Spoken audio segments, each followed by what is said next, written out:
Saludamos en esta mañana al doctor Carlos Castro Riera. Él fue decano de la Facultad de Jurisprudencia. Ha sido también un activista, miembro del colectivo Cabildo por el Agua. Y como muchos cuencanos, ha venido llevando adelante y apoyando una larga lucha que da por fin un resultado concreto que viabilizará la aplicación de la consulta que se hizo aquí en la ciudad de Cuenca relacionada con el agua y la minería. Doctor Castro, bienvenido. ¿Cómo toma usted el desenlace que se ha dado ya este 28 de diciembre por parte del Ministerio del Ambiente, Agua y Transición Ecológica con esta red de limitación de la zona de recarga hídrica que se ha hecho y que servirá como un sustento muy importante a lo resuelto en la consulta popular de Cuenca? Bienvenido. Buenos días, ¿me escucha por favor? Perfectamente, adelante. No le escuché su pregunta, Gustavo, ¿puede repetirme por favor? Ya, le preguntaba justamente su opinión sobre lo resuelto por el Ministerio del Ambiente con respecto a la red de limitación de la zona de recarga hídrica de los ríos del Cantón Cuenca.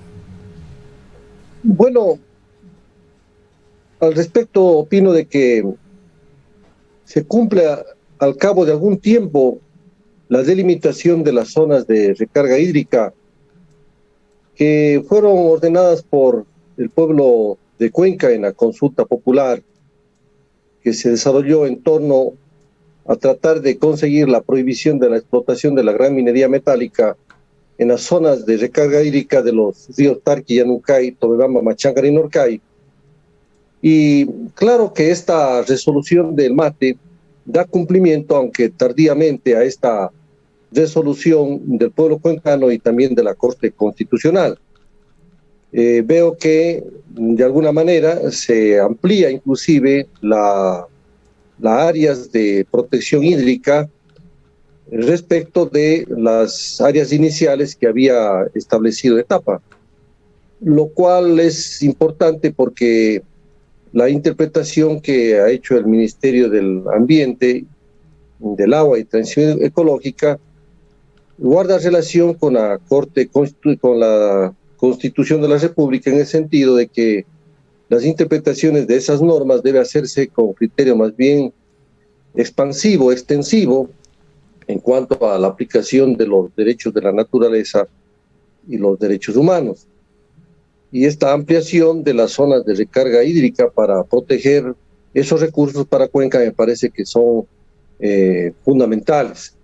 De esta manera, al mismo tiempo que se da cumplimiento a la resolución de la Corte Constitucional y de la consulta popular, pues también de alguna manera se resuelve esa grave omisión en la que cayó la Autoridad Única del Agua, cuando desde el año agosto de 2014 tenía que haberse hecho esa delimitación y tenía el plazo de 2 años para delimitar esas zonas de recarga hídrica. Y al no haberlo hecho, la Corte tuvo que optar, para no violentar el derecho constitucional a la consulta, de echar mano de la delimitación provisional que hizo la empresa municipal Etapa de Cuenca.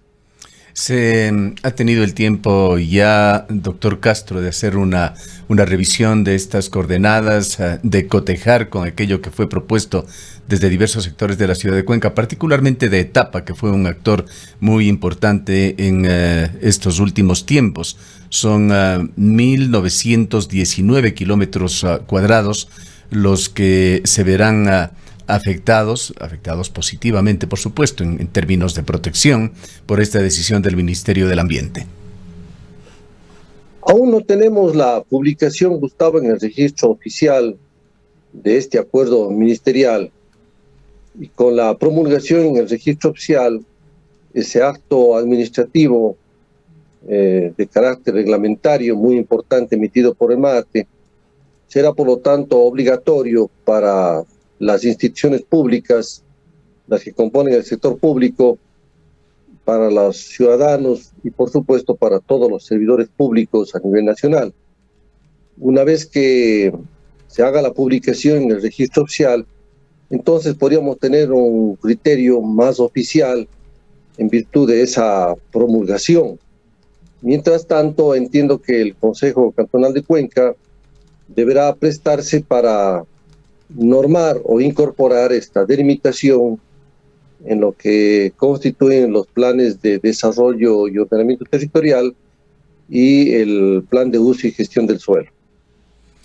Sin duda, este es un paso muy importante y sí puede ser tomado, como se ha exteriorizado en las redes sociales, como un triunfo, pero es un triunfo del interés público, un triunfo del medio ambiente, de la naturaleza, de las comunidades, de la ciudad de Cuenca, que de alguna manera tiene mejores formas de sustentar su aprovisionamiento de agua de aquí hacia el futuro.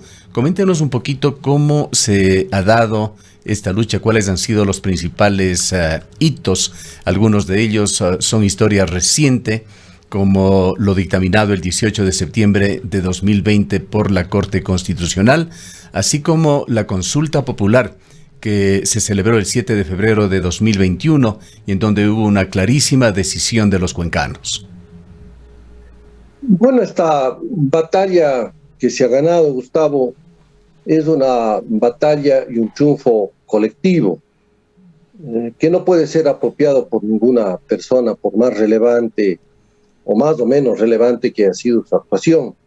Recuerde usted que esta lucha se inició hace más de 2 décadas y hayan participado comunidades campesinas, indígenas, organizaciones ambientalistas, organizaciones defensoras de los derechos de la naturaleza, de los derechos humanos en general, de la defensa del agua.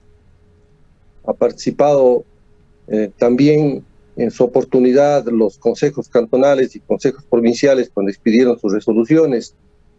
La participación de los periodistas y medios de comunicación, como el que usted preside, y en esa época Ondas Azuayas y otras emisoras de la ciudad, medios radiales, televisivos, de prensa, comprometidos con los derechos de la naturaleza, la academia y, por supuesto, las diferentes asambleas ciudadanas que se llevaron a cabo, las diferentes marchas, la consulta popular de Girón, la consulta que se llevó a cabo en la victoria del Portete, los pronunciamientos realizados por el directorio de etapa, los pronunciamientos de personalidades, el propio seminario realizado por la Conferencia Episcopal de Cuenca sobre el tema del agua. En fin, estamos hablando de la concurrencia de cientos de miles de personas que con su voluntad colectiva hicieron posible el que lleguemos a la consulta popular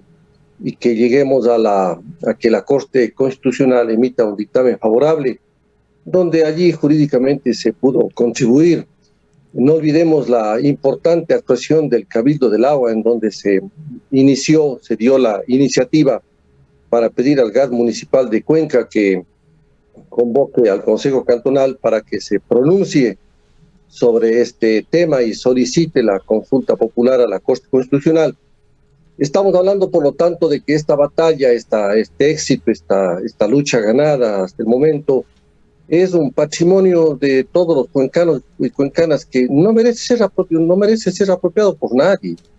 Solamente un criterio ególatra, individualista, de la personalidad, de carácter narcisista, puede pretender apropiarse de esta victoria popular. Este es un patrimonio de la lucha de Cuenca, ¿no? Y de sus habitantes, y creo que así se debe considerar, Gustavo. Todos han contribuido para este éxito. Y ahí insisto, nadie tiene derecho a apropiarse de lo que es una lucha gestada en la trayectoria histórica del pueblo de Cuenca en la defensa de sus intereses vitales. Indudablemente, doctor Castro, es así y lo hemos atestiguado. Hemos estado juntos buena parte de este largo camino que aún no culmina. Hay mucho por hacer en realidad. El Cantón Cuenca sigue amenazado. Hasta hace muy poco había 75,000 hectáreas que estaban afectadas en el Cantón Cuenca con concesiones mineras. Algunas reconsideraciones se han hecho, pero aún hay 45,000 hectáreas.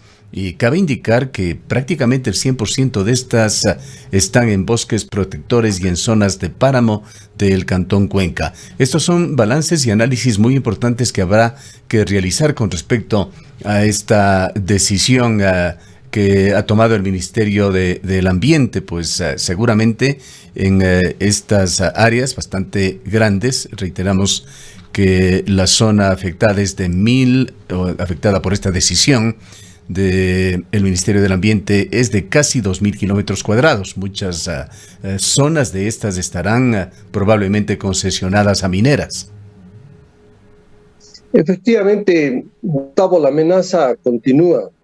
No es que nos podemos dormir sobre los laureles, todo lo contrario, el gobierno nacional ha manifestado su decisión de acelerar los procesos de concesión minera y el Estado se ha puesto de lado en forma directa de las empresas transnacionales mineras que invaden el territorio nacional en una suerte de nueva colonización. Por eso se habla del neocolonialismo y la situación es particularmente preocupante dentro del Cantón Cuenca y en general en la provincia de La Suay, porque por doquier se han establecido concesiones mineras, y mire usted que estas concesiones mineras están justamente sobre cuencas hidrográficas, fuentes de agua, zonas de dominio hídrico público, zonas de recarga hídrica, áreas de protección hídrica, sistemas de áreas protegidas, zonas de protección hídrica, zonas de restricción hídrica. Está amenazado el propio Parque Nacional el Cajas porque las concesiones mineras circundan a estas áreas de protección hídrica. Recordemos además que las aguas de los ríos de Cuenca nacen en bosques y vegetación protectores, en humedales, diferentes lagos, lagunas, que se forman en las partes altas de los páramos, en definitiva, que circundan al Parque Nacional de Cajas. El área es muy delicada, es una zona de un equilibrio ecológico muy delicado y si atentamos a los páramos, justamente se estaría atentando al futuro de Cuenca.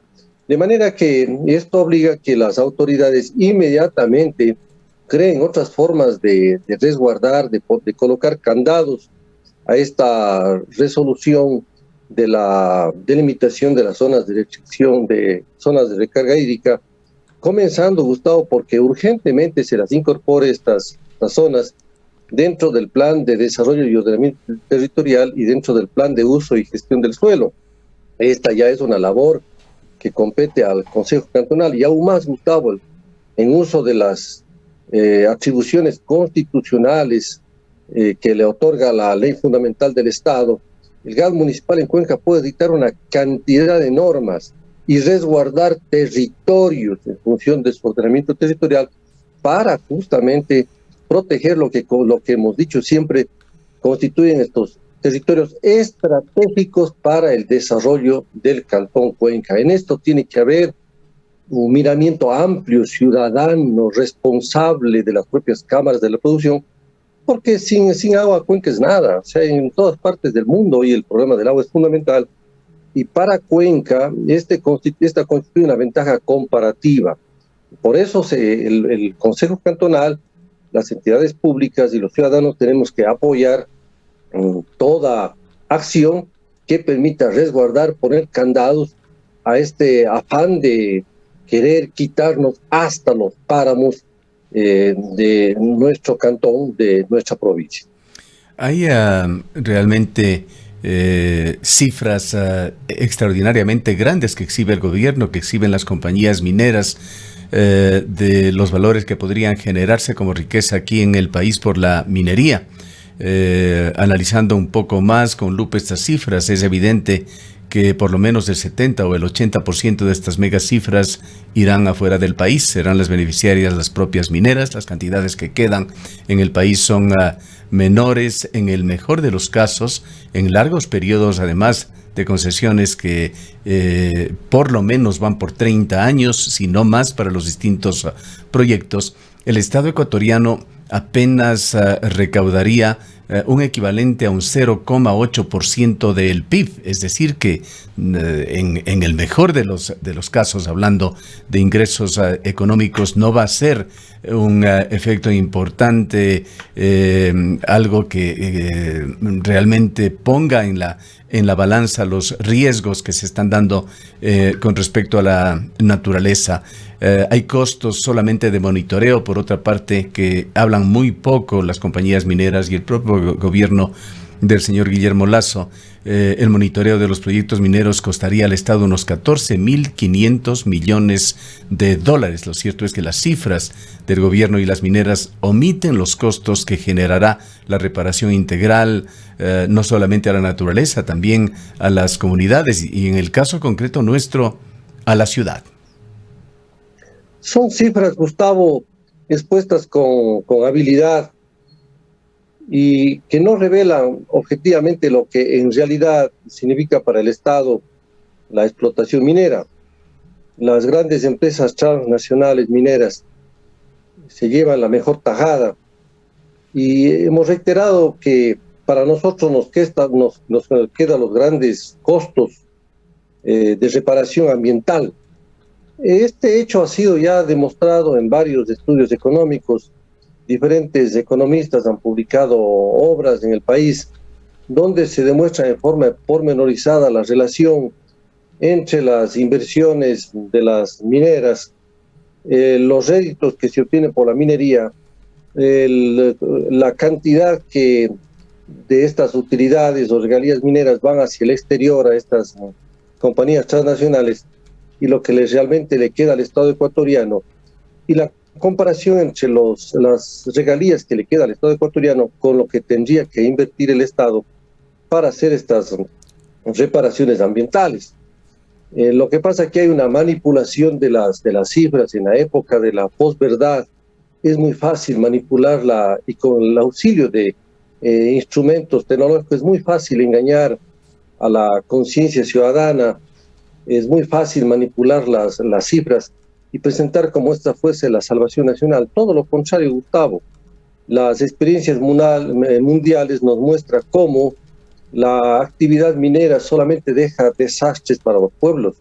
Los países donde han existido grandes explotaciones mineras no son precisamente países que han entrado en la vía de desarrollo. Alguien puede decir, el caso de Chile. El caso de Chile, las grandes explotaciones mineras coinciden con eriales en zonas desérticas donde no existe afectación a toda la riqueza de bosques, vegetación, fuentes de agua, como es el caso nuestro. Aquí en nuestro país coincide en que los minerales están debajo de zonas de inmensa riqueza biológica, de grandes recursos de flora y de fauna, y sobre todo zonas que constituyen verdaderas fábricas de agua. Entonces, no es el caso de países como por ejemplo el caso de Chile.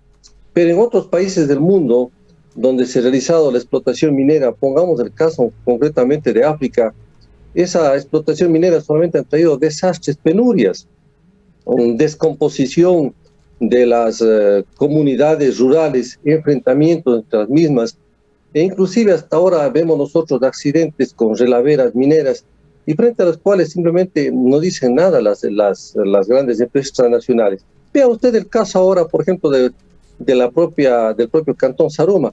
Ahí se está ocultando la verdad, no se quiere decir lo que históricamente ha sido Zaruma, un emporio de las empresas, de las explotaciones mineras de grandes transnacionales. ¿Y ahora qué ha sacado ese pueblo? Un pueblo que está hundiéndose. ¿Se quiere decir que la minería ilegal es la causante? No, señor. El cascarón que se hizo es producto de décadas, Gustavo, de explotación en el Cantón Zaruma. Entonces, tanto la minería legal como la minería ilegal han cumplido un papel de ¿qué? De dejar en entredicho el destino del pueblo de Zaruma. Y ya veremos cómo evoluciona la situación y cuánto requerirá el Estado ecuatoriano y el GAT cantonal de Zaruma para apuntalar, Gustavo, con todo un sistema de ingeniería para que puedan estar en pie el centro cantonal de Zaruma y sus poblaciones aledañas.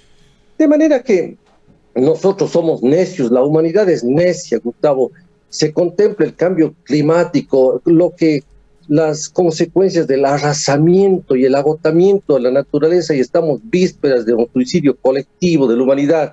Y sin embargo acá el presidente de la República a la cabeza sigue insistiendo en los agresivos proyectos mineros y pretendiendo hacer de nuestro territorio, en el caso concreto de Cuenca, un territorio minero.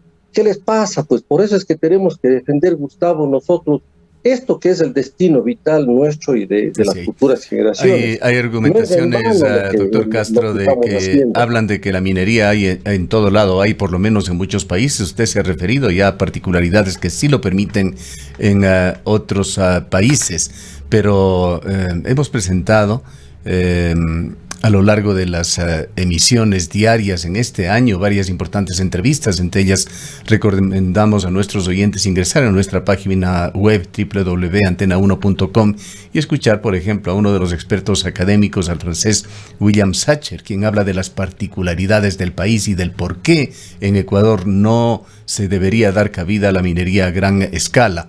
Habla, entre otras cosas, de que Ecuador es un país mega diverso, un país con enorme fragilidad, ubicado en los Andes, sujeto a frecuentes problemas de carácter sísmico que engendran un mayor riesgo que en cualquier otro país, con las relaveras, por ejemplo. Un país rico en fuentes de agua, riquísimo en diversidad de especies que merecen ser protegidas. Por otra parte, un país también con alta densidad poblacional, entre otras características. Hace falta seguir trabajando con la comunidad, generando conciencia sobre la importancia de la protección de las fuentes de agua y los enormes riesgos que implican este proyecto del gobierno del señor Guillermo Lasso de basar la recuperación económica del país en la explotación minera y petrolera. Le dejamos una reflexión final, doctor Castro.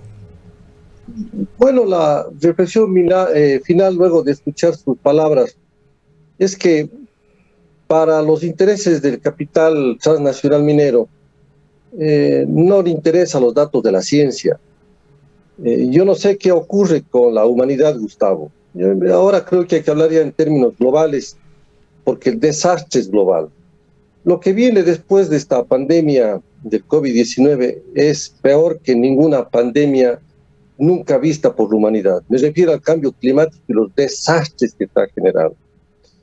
Estamos en vísperas, Gustavo, de provocar una hecatombe mundial. Prácticamente los datos de la ciencia revelan que hemos pasado inclusive la frontera, las líneas rojas, para poder revertir los efectos del cambio climático. Y no nos damos cuenta de eso. Por eso es tan importante que la gente vea esta última película, ciertamente, no mires al cielo, no mires arriba, donde a pesar de la evidencia científica de que un cometa iba a chocar con la Tierra, sin embargo, más pudo la ambición económica hasta de explotar minerales en ese cometa que se aproximaba a la Tierra. Digo esto, Gustavo, porque es una película importante que la gente mire para que vea a dónde puede llegar lo absurdo del género humano en cuanto a dejarse deslumbrar por las riquezas materiales y no fijarse por la más grande riqueza, que es esa naturaleza prodigiosa con el agua y todos los recursos que ella nos brinda. La madre naturaleza que posibilita la vida. Al agotarse la madre naturaleza se agota la vida. Esto tenemos que darnos cuenta, Gustavo, ya no es un problema del Cantón Cuenca, de la parroquia, de estas zonas. Es un problema global de la humanidad. Y esto implica pues que desarrollemos esta conciencia de defensa de la vida, de defensa de la naturaleza. Pero insisto, ¿qué más puede? La ciencia o la porfía de los gobiernos, los entendimientos estrechos con los capitales internacionales, los bolsillos de las transnacionales mineras frente al destino del pueblo. ¡Qué barbaridad, Gustavo! ¡Qué lástima que el gobierno nacional, frente a los datos de la ciencia, mirando lo que ocurre a nivel mundial y lo que nos dice la ciencia, la comunidad científica, sin embargo, se emperra en querer explotar recursos minerales en zonas vitales, en fábricas de agua para los pueblos? Siempre con esa mirada crítica sin perderla, doctor Castro. Hay que reconocer también, en este caso, una actuación responsable del Ministerio del Ambiente, más allá de las políticas definidas por el Ministerio finalmente. Sabemos que es en base a un trabajo profesional, a muchas presiones que se han generado. No podía ser otra la resolución, pero en todo caso, hace poco tiempo pasaban cosas muy extrañas en el país y en todo caso esta resolución del Ministerio da la razón a todo lo que se ha esgrimido científicamente y profesionalmente desde diversos estamentos de esta urbe. Así. Sí, Gustavo, pero ahí, Sí. si me permite, Gustavo, Sí, es adelante. importante la resolución del Ministerio del Ambiente, pero hay una cosa, Gustavo, ¿qué sacamos si es que simplemente se dicta una resolución que puede quedar como una norma simplemente escrita? Claro. Porque usted sabe que en este país no rige la Constitución, ni las leyes, ni los acuerdos ministeriales. En este país rigen los hechos consumados y rige un estado de excepción permanente. De tal manera que, Gustavo, cuidado, Gustavo, nos despistemos. Si la Constitución se ha burlado en este país, se lo pisotea en cada momento, un acuerdo ministerial, ¿qué, Gustavo? Dirán, ya hemos cumplido. Se acata, pero no se cumple. Sí, decíamos al inicio también, doctor Castro, de que esto recién comienza. Son momentos de satisfacción, pero no son situaciones para celebrarlo y descuidarse justamente. Hay amenazas que están totalmente vigentes. En todo caso, el Ministerio del Ambiente, Agua y Transición Ecológica ha emitido este acto administrativo que sustenta, que da fuerza a la consulta popular del agua y la minería. Ha delimitado la zona de recarga hídrica en el Cantón Cuenca, en las zonas del río Norcay, Tarqui, Machángara, Yanuncay y Tomebamba, con una extensión que se aproxima a los 2.000 kilómetros cuadrados. Gracias al doctor Carlos Castro Riera. Él es uno de los miembros del colectivo del Cabildo por el Agua, que es una de las organizaciones que ha venido trabajando en forma mancomunada, insistente, incansable por estos temas.